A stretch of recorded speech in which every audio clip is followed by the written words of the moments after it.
Haidong! So in this video we're going to talk about the overhead spin in your forms. So this video is kind of going to be linked between two different aspects because it is the actual put away in our fifth form, but it's also very heavy in our tricking and stuff like that.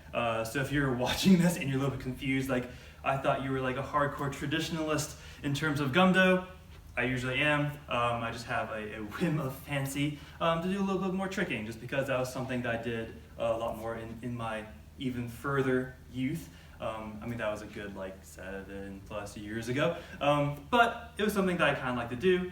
So if you're watching this video, there's going to be a little bit of both. So there is going to be that actual application or the actual part of the form of putting it away, as well as some of the tricking aspects.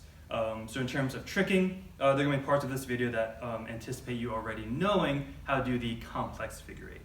If you're coming at this from a Gumdo perspective, right, so in Form 5, we just blocked and we're clearing, and you put the sword away. So what you're going to do, so again, without going into too much detail just yet, overhead spin and put away, right? So again, what is the purpose of this put away in terms of, again, the end of a form? So just like how we do this as a put away at the end of Form 2, is to get the blood away from the hilt. So that said, there is this myth about putaways that gets the blood completely off. It's like, you know, the Clorox of techniques. No, right? So blood is very, very viscous. This is iron. Iron likes iron, maybe, I think. Probably not, whatever. But because of its viscosity, it's going to be really hard to get that completely off, right? But you do want it away from your hilt. So again, why specifically the hilt? If it gets inside the hilt, that's all wood. It's going to get like glued in. It's going to be hard to remove. Generally bad, and also that that blood is going to rust the inside of your tang, right? So the tang of the sword. So notice this isn't my usual Gumdo sword. This is a tricking sword. So if that disappoints you, I'm sorry. But yeah, so the point of a chukum is to get the blood away from the hilt. Now, the part of the form that isn't shown, right? So if we were in combat and just did this, I wouldn't immediately put it into my scabbard. I would probably have a piece of cloth and clean it off and then put it in. But so yeah, so the point in the form is as a chukum, so it's getting the blood away from the hilt. You're also going to be using this technique later. So for example, in Yedo 2, you're going to be using it to actually strike. So for that reason, there's actually going to be two distinct ways of doing this particular chukum. Neither is particularly canonical, like neither is more canonical than the other. So I'll show you both ways. I'll show you the flashy version first, just because that's something that people like. People like the flash. But then I'll also show you something that's actually going to be used in forms. So in terms of just flash, the idea is to just have an overhead spin and come back down, right? But one thing I want you to keep in mind is you don't want to do this kind of thing, right? I see this especially from other students. But yeah, so if you're here, like this isn't doing anything, right? This might be reminiscent of a raised horizontal figure eight in nunchucks. And because I mentioned that, I need to actually find a pair of chucks somewhere to show you what I mean. Otherwise, your reference is lost. Because I mentioned it, right? So this is the horizontal figure eight. This is the wider figure eight. So now you can kind of see the analogy, right? So this is a wide horizontal figure eight. Flashback aside, so the idea is to be mostly overhead as you spin. Now you might be thinking like, well, if there's blood on it, isn't that just going to make it like rain on me with blood? Maybe, right? But the idea, again, if it's mostly overhead, that actually keeps your angular momentum a little bit more. It gets a little bit more of the blood away from the hilt, and generally going to be better. So the flashy-er version is going to let you use actually the flat side of the blade. You're going to be here, and also notice that shrug. So if you're coming here from the tricking video, right, so we have the complex figure eight. What did I mention you can do from that? Spin, right? So you're actually going to engage that shoulder a little bit more and actually use the flat. If again, this is only for flash. Don't try to do this in combat because it will break your wrist. Here, roll, and away. Like so. Again, slower. Notice I'm mostly using these two fingers, right? These two fingers. at least for this aspect. So I'm going to be up here, roll, and down. Again, roll, and down. Again, if you want to have a little more flash, engage the shoulder. So it has a little bit more of a flare out this way. So notice how much my wrist is actually deflected here. Right, so you can do that as such. Now, if you want to have something a little more applicable, we're going to be using what's called, at least in terms of HEMA talk, the false edge. For our intents and purposes, it's going to be the back of the sword. I like the term false edge just because you can still use this as a hitting surface, as well as if you're not using a single-edged weapon, which may or may not be the case in some Gumdo forms. Controversy, right? But I just like to use the term false edge just because it's more general. Most people know what you're talking about, as if they use swords, even if they're familiar with double-edged weapons. So I'm going to talk about the false edge, so the back of the sword this way.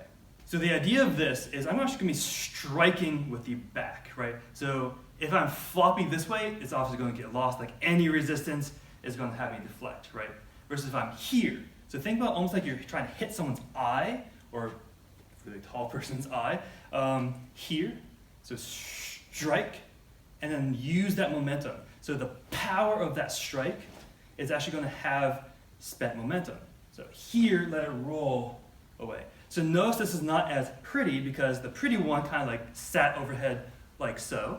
This one is going to be kind of up and then rolling over your ear, right? Now that's sort of fine for us because we're just going to drop it into a chakan, but just keep that in mind, right? So this is not going to be as pretty, but this is going to be something that's a lot more powerful. So if you are of higher rank and you're coming here from Yedo, right? So imagine from your uppercut, I'm trying to get you out of the way. You might come with a cut. I'm staying nice and low. Again, why lower? Because the momentum is probably spent here. If I'm lower, it's going to be slightly weaker as it comes lower down here. I'm going to step in, use a false edge to strike, roll, cut, right? So with that idea, so if we just did this portion of the form, again, you can engage the deep shoulder a little bit more, use the false edge to strike with the last couple portion here, strike, roll, away. Strike, roll, away. Like so. Now I mentioned, if you're coming here from tricking, you're going to know that complex figure eight. So let's try adding this overhead spin. So again, this was one of my favorite combinations I liked to do when I was in the circuit. So if you're here, right, all I want you to do, so as you're doing your tail end of the complex, spin overhead, right? So obviously I like to do a nice potato say because it's prettier, right? So 1, 2, roll overhead, right? So 1, 2, shift, shift, right? Obviously that shift is very, again, pretty, it's aesthetically, nice. So if you're here to work on combinations using, again, the overhead spin, there's gonna be a lot of stuff you can do from there. Yeah, so that's your combination if you're coming here from tricking, right? So overhead, spin, cut. Makes sense? A couple of drills. One that I would like you to try, so obviously try to put away both ways, right? So spin overhead fancy, spin overhead with a slice, again with the back of the sword. You're going to notice the second version is much more powerful, as it should be, right? So this should be actually a very powerful strike. It should be enough to actually like embed the tip into someone's temple. It should be enough to at least deflect an incoming center cut, which will be one of your drills. But it should be pretty powerful, right? So if you're here, you can smack and then counter with a cut. So again, try both versions, fancy, and also the striking version. What I'd also like for you to try is try from back here. So this is going to be reminiscent of, I don't know why I snapped, reminiscent of Yedo 6, right? So if you're here, you're actually going to turn. So as you turn, you're going to use your shoulder to spin overhead. It's also going to be in the Palto Kyak Gum for number 5 as well, because you're going to start facing away and you want to turn facing forward. But anyway, so this is the same combination. The stepping back, roll, chaka. Another drill is if you have a partner and he or she is willing to give you a cut. So as the cut's coming in, staying nice and low, strike. So try using the false edge to strike. The biggest thing I want you to keep in mind is you want to have that nice 135, 3/5/4 angle, because otherwise if it's really loose this way, you're going to lose your sword, and you're not going to be very pleased about that. So make sure you have that nice strong angle as he or she gives you that strike. Strike it back, and then counter, right?